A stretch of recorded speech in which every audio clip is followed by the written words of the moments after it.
Salut tout le monde, c'est Ponetba, on se retrouve pour la vidéo du samedi et aujourd'hui ce qu'on va faire c'est une deuxième recette, les barres de flocons d'avoine aux fruits et aux vrais fruits. Si vous ne voyez pas, il y a une petite image qui va se mettre ici ou là, suivant là où il y a de la place. C'est nul. Avant de continuer, j'aimerais dire un grand merci à ceux qui ont essayé la première recette. Vous avez été quelques-uns à m'envoyer vos préparations qui sont plus ou moins jolies, on va dire. Mais en tout cas, c'est super sympa. Il y en a d'autres qui m'ont demandé donc des conseils de préparation, ou si avec le lait de vache ça allait. Mais j'ai été bluffé de certaines réalisations. Ça me donnait vraiment très envie. Donc je vais vous les mettre aussi quelque part. Pour les photos, donc vous en aurez ici et là, ou peut-être encore, on verra. Et la grosse surprise que j'ai eue, c'est une vidéo qui part dans le délire des graines de chia, c'était vachement drôle. Donc si vous voulez la voir, ce sera en fin de vidéo. Sans plus attendre, on va se mettre au travail et je vais commencer par vous expliquer quels ingrédients il vous faut à portée de main. Alors, il nous faut en fruits frais des fraises. Donc pareil, vous pouvez prendre aussi des fruits secs. Là, c'est une recette en fruits frais. Donc des fraises fraîches. Vu que c'est la saison des fraises, on prend des fraises. Des petites ou des grosses bananes. Ensuite, moi j'ai pris du miel, en plus du miel pâteux. Mais ça, c'est selon vos goûts. Vous pouvez prendre du beurre de cacahuète, du beurre d'amande, du beurre de noisette. Je vais pas dire du beurre de micelle parce que ça va être bizarre. Du beurre de coco. Vous pouvez même rajouter des petits morceaux de noix de coco séchés. Ça peut être vraiment sympa. Il est quand même assez épais. Donc je vais le faire fondre au bain-marie. Il nous faut juste une casserole où on va mettre de l'eau. On va chauffer tranquillement. Un récipient à l'intérieur, donc ça peut être un bol ou n'importe quoi.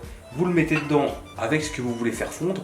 On peut faire par exemple le chocolat au bain-marie par exemple. Là ça va être le miel. On le laisse dedans et on va attendre qu'il fonde tranquillement sans brûler. Je vais vous montrer comment on fait. C'est très simple. Je vous mets le petit time-lapse, le petit time-lapse, le petit truc en accéléré, et c'est parti. Je vous ai montré les ingrédients, place à la préparation.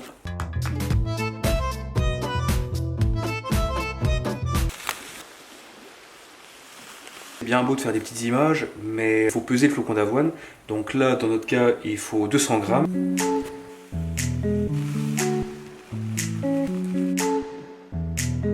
Petite parenthèse, si vous n'avez pas de balance pour la cuisine, si vous avez un peu de protéines, vous avez forcément les petites dosettes comme celle-ci. Si vous remplissez 2 flocons d'avoine, à rabord ça fera pile poil 30 grammes. Faire ça, et tu vois que c'est 30 grammes pile, tu vois. On s'en fout.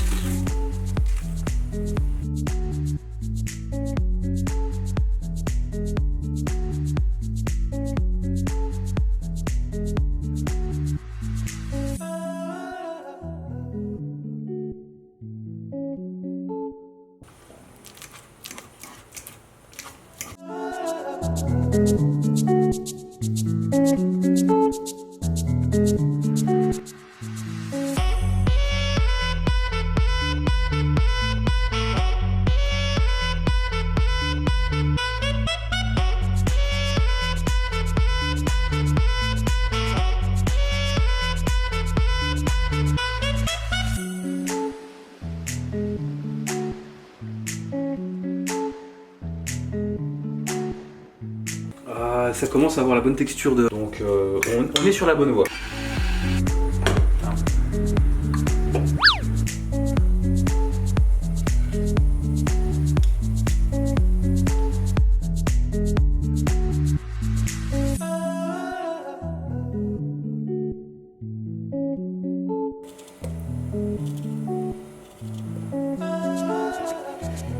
Tu fais ça, tu coupes dans l'autre sens.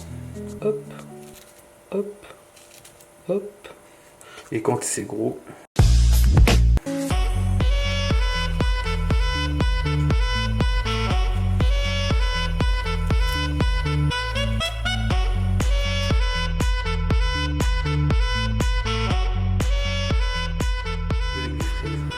et c'est parti. Okay, let's go.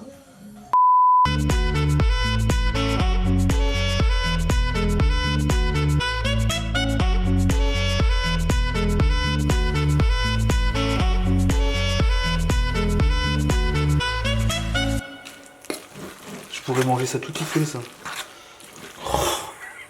c'est bon, on a mis le miel fondu dans le flocon d'avoine et la banane. Donc là maintenant, je vais préchauffer le four pour le mettre à 100 degrés. Ce qu'il nous reste à faire, c'est tout simplement mettre nos petits morceaux de fraises dans la préparation.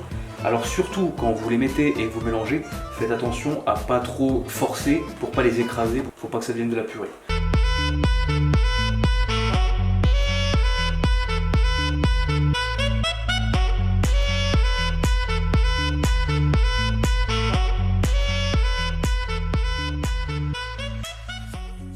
On vient de finir la pâte, il ne nous reste plus qu'à les mettre dans le four. Alors pour ça il y a plusieurs techniques. On peut soit avoir des petits moules comme les bacs à glaçons en silicone pour les mettre au four. Sinon vous avez aussi la possibilité de mettre tout à plat et les couper en petits morceaux. Ou sinon il y a la technique que j'ai utilisée. C'est une technique pour faire des petits beignets. Je vous laisse regarder laquelle vous préférez. Moi j'ai pris celle qui me convient bien vu que j'avais pas de moule.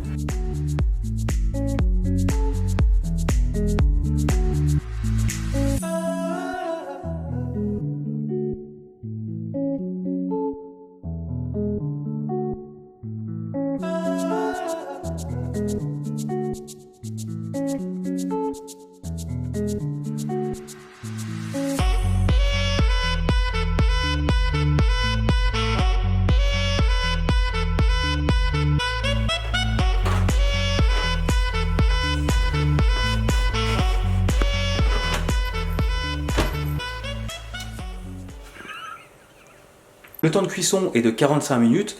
Au lieu d'attendre à ne rien faire, je vais vous montrer la petite vidéo. Après avoir essayé de reproduire le tuto de son youtubeur préféré, le jeune Maxime s'est intoxiqué alimentairement. Salut Poney, j'ai testé ta recette de plâtre et ça marche bien.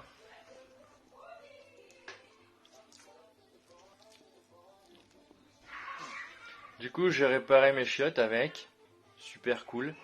Et mon voisin il a cassé son drone, on a réparé les ailes avec. C'est top, c'est top. Par contre, j'ai goûté et c'est bon aussi. Alors du coup je vais peut-être manger ce qui me reste. One eternity later. Bon bah voilà, on est 2 semaines après, j'ai terminé. Du coup moi j'avais pas de cranberry séché. Je sais pas ce que t'en penses, j'espère que ça peut aller. Tu me diras. Après moi je suis pas spécialiste comme toi, tu vois, donc j'ai pas fait un truc super beau, mais bon bah je te montre quand même.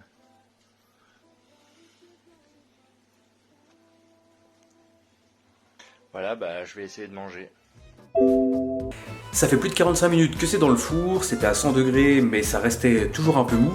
Donc après les 45 minutes, je l'ai monté à 165 degrés, là ça fait un peu plus de 10 minutes. Ça commence à devenir un petit peu plus dur. Donc c'est pas mal. Je vais attendre encore quelques minutes et je vais sortir du four.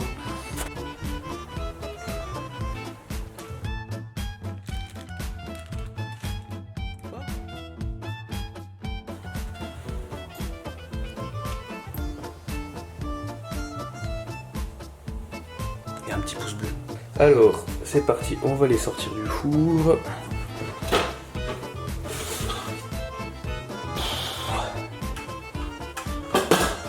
Et on va voir ça.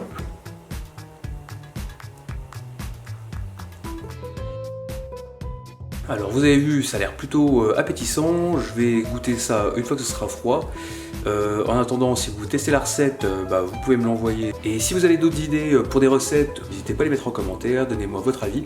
Un petit pouce bleu, c'est toujours sympa, ça donne de la force. Et abonnez-vous. Bon week-end et à demain. On se dit à bientôt et je vous laisse avec les petites barres de céréales à la fraise.